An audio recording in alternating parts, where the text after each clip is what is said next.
திரையில் பார்க்கும் போதே ஆச்சரியத்தை ஏற்படுத்தும் இந்த காட்சியை போன்று நிஜத்தில் சொகுசு கார்களை திருடியுள்ளார் ஒருவர். சென்னை அண்ணா நகர் 16வது பிரதான சாலையில் வசித்து வருபவர் எத்திராஜ் ரத்னம். பத்திரிகை நிறுவனம் ஒன்றில் துணை மேலாளராக பணிபுரிந்து வருகிறார். இவர் வீட்டின் அருகே கடந்த ஜூன் மாதம் 10ஆம் தேதி நிறுத்தி வைக்கப்பட்டிருந்த ஃபார்ச்சூனர் சொகுசு கார் காணாமல் போனது. இதனால் அதிர்ச்சியடைந்த அவர் திருமங்கலம் காவல் நிலையத்தில் புகார் அளித்தார். இதையடுத்து விசாரணை செய்ததில் அண்ணா நகர் மட்டுமல்லாது மணலி உள்ளிட்ட பகுதிகளிலும் 4 சொகுசு கார்கள் திருடப்பட்டது தெரிய வந்தது. சிசிடிவி காட்சிகளை ஆய்வு செய்தபோது ஒருவர் சர்வசாதாரணமாக கார் உரிமையாளரை போல் சாவியை பயன்படுத்தி காரை திருடிச் சென்றது தெரிய வந்தது. அவர் போலி நம்பர் பிளேட்டை பயன்படுத்தி வாகனத்தை எடுத்துச் சென்றதும் கண்டுபிடிக்கப்பட்டது.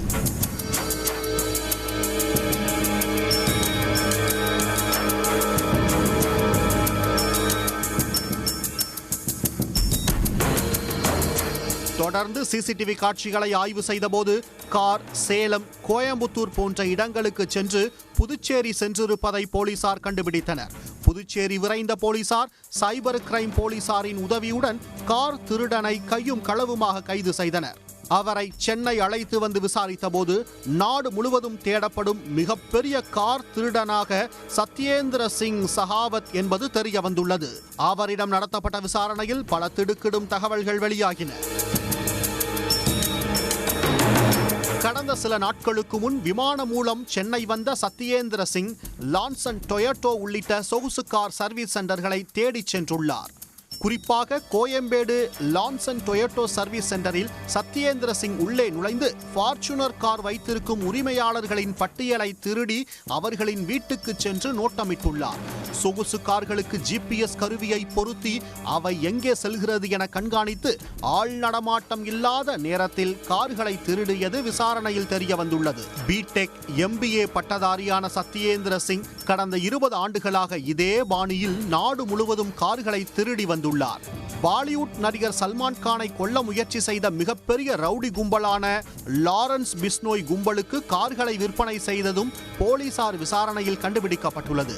சில கார்களை அவர் நேபாளத்துக்கும் விற்பனை செய்துள்ளார். சொகுசு கார்களை திருட அவர் தொழில்நுட்பங்களை பயன்படுத்தி போலியாக சொகுசு கார்களின் சாவியையும் தயாரித்துள்ளார்.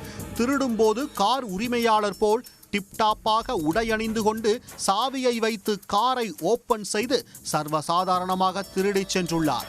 திருடிய பின் காரின் நம்பர் பிளேட்டை மாற்றி சாலை மார்க்கமாகவே அருகில் இருக்கும் பல்வேறு மாவட்டங்களுக்கு சென்றுவிட்டு ராஜஸ்தான் மாநிலம் ஜெய்ப்பூருக்கு செல்வதும் தெரிய வந்துள்ளது. அந்த வண்டி உள்ள சர்வீஸ் ஸ்டேஷனில் தான் நிற்கிது. அந்த சர்வீஸ் ஸ்டேஷன் உள்ளே போய் இவன் GPS கேமராவை டோரை திறந்து போடுறான். அந்த ஃபுட்டேஜ் எல்லாமே நம்மக்கிட்ட இருக்குது. அதுக்கப்புறம் தான் இந்த வண்டியை எப்போ எடுக்கலாம் போகலான்றது அவன் மொபைலில் 32 GPS ஆப் வச்சுருக்கான். ஸோ எந்த வண்டி எங்கே எப்போ எடுக்கலான்றது அவன் பிளான் பண்ணுறான். ஒரு மாதத்துக்கு 2 வண்டி அடிப்பான். மெயினாக வந்து இவன் ஹைலேண்ட் கார் தான், ஃபார்ச்சுனர், பென்ஸு, இது நம்ம ஆடி, அதுபோல் மேக்ஸிமம் எல்லாமே 50 லட்ச ரூபா காரை தான் திருடுவான். இது அவனுடைய ஹாபி. அவனை கேட்டாவே அவன் என்னுடைய ஹாபின்றான்.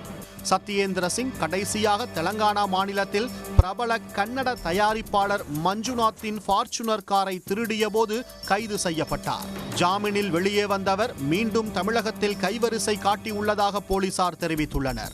இதுவரை திருடிய கார்களை ஹைதராபாத், ராஜஸ்தான் உள்ளிட்ட இடங்களில் வைத்திருப்பதும் தெரிய வந்துள்ளது. அவற்றை மீட்கும் நடவடிக்கையில் போலீசார் ஈடுபட்டிருக்கின்றனர். உடனுக்குடன் செய்திகளை தெரிந்து கொள்ள சன் நியூஸ் பெல் ஐகானை கிளிக் பண்ணுங்க.